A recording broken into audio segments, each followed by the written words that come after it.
حضور صلی اللہ علیہ وسلم کے جانے کے بعد حضرت ابوبکر صدیق رضی اللہ تعالیٰ عنہ کے دور میں تراویح با جماعت نہیں پڑھی. اسی ترتیب کے مطابق جس طرح رسول اللہ صلی اللہ علیہ وسلم نے رسالت مآب نے جس طرح انفرادی تراویح پڑھنے کا حکم دیا ہے، اسی طرح حضور حضرت ابوبکر صدیق کے دور میں بھی تراویح انفرادی پڑھنے کا حکم ہے. سارے لوگ انفرادی تراویح پڑھ رہے ہیں، لیکن ابوبکر صدیق کے خلافت کے بعد جب امیر المؤمنین حضرت عمر فاروق رضی اللہ تعالیٰ عنہ اپنے وہ منصب سنبھال لیتے ہیں، امیر المؤمنین بن جاتے ہیں، تو وہاں پہ ایک رمضان کے بعد دوسری رمضان میں حضرت عمر رضی اللہ تعالیٰ عنہ اجتماعی تراویح پڑھنے کا حکم دیتے ہیں. اب ایک صحابی فرماتے ہیں، اے امیر المؤمنین، آپ تو حکم دیتے ہیں لیکن یہ طریقہ تو رسول اللہ نے نہیں اختیار کیا تھا. 3 دن یہ طریقہ اختیار کر کے چھوڑ دیا تھا. اس کے بعد حضرت ابوبکر صدیق نے اپنے 2 سالہ دور خلافت میں کوئی باجماعت تراویح پڑھنے کا حکم نہیں دیا. آپ بتائیں، آپ یہ شرعی حکم دیتے ہیں یا سرکاری حکم دیتے ہیں؟ حضرت عمر فرماتے ہیں، آپ بتائیں.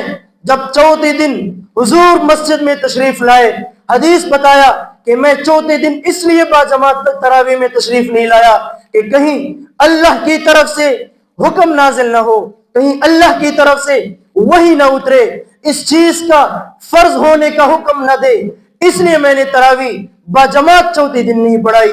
میرے محترم دوستو، حضور صلی اللہ علیہ وسلم یہ چیز پسند فرمایا کرتے تھے کہ تراویح باجماعت اور مسجد کے اندر ہو.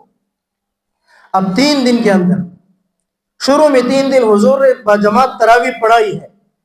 اس سے مراد یہ ہے کہ حضور نے اس چیز کو پسند کی ہے، لیکن بعد میں فرماتے ہیں کہ خشیت ان یکتب علیکم، مجھے اس چیز کی فکر لاحق ہو گئی کہ میری امت پہ یہ 20 رکعت تراویح باجماعت کی فرض واجب نہ ہو جائے، مشکل میں پڑ جائیں گے.